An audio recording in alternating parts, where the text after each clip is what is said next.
This week I'm going to be taking you along for the process of creating the biggest oil painting I've ever done. It's here. I did have a video titled exactly that for this piece, but the panel that I'm working on is now bigger. So I got the reference from a little photo shoot that I set up just in my house a few years ago, I think now. And actually one of my first ever videos was a painting from the same shoot. So this is just a slightly different angle composition and a lot bigger than that painting. So in my sketchbooks and in my notes app, I just have lots of ideas for paintings, and I came across a charcoal sketch in one of my sketchbooks that reminded me that a while ago I'd wanted to paint this photo and just never got around to it. At the minute I still have a bit more work to do on it, so I'm just hoping I can put it together, and I hope that you enjoy watching the process of creating this large piece. Well, large for me, I don't paint that big usually, so this is huge.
Oh shit.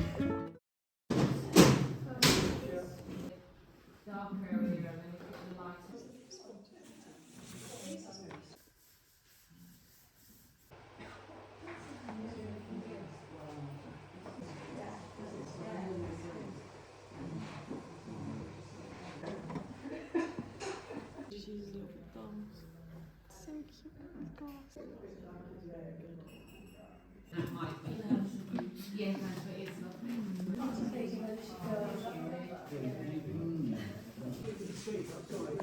Is this your sketch?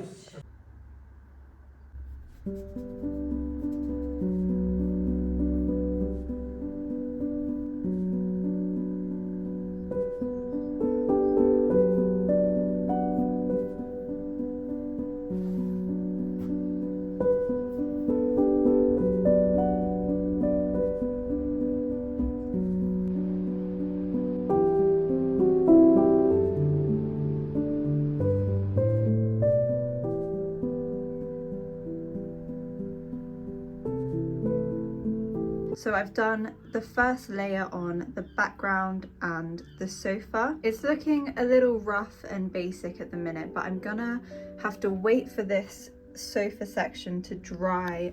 Sorry, the glare is so bad. For it to dry a little bit more because it's at that awkward tacky stage before I do a second layer and just refine it a bit more, and I'm excited to get on those highlights. So today I'm just gonna put the first layer down on the figure, or maybe I could complete it in one layer, hopefully. That was my plan with the sofa, but I just ran out of time, basically, so I'm gonna have to come back in with that. And then once everything is blocked in and the whole panel is covered, I'll still need to work on all of the edges. There's a lot of really rough edges around here and stuff.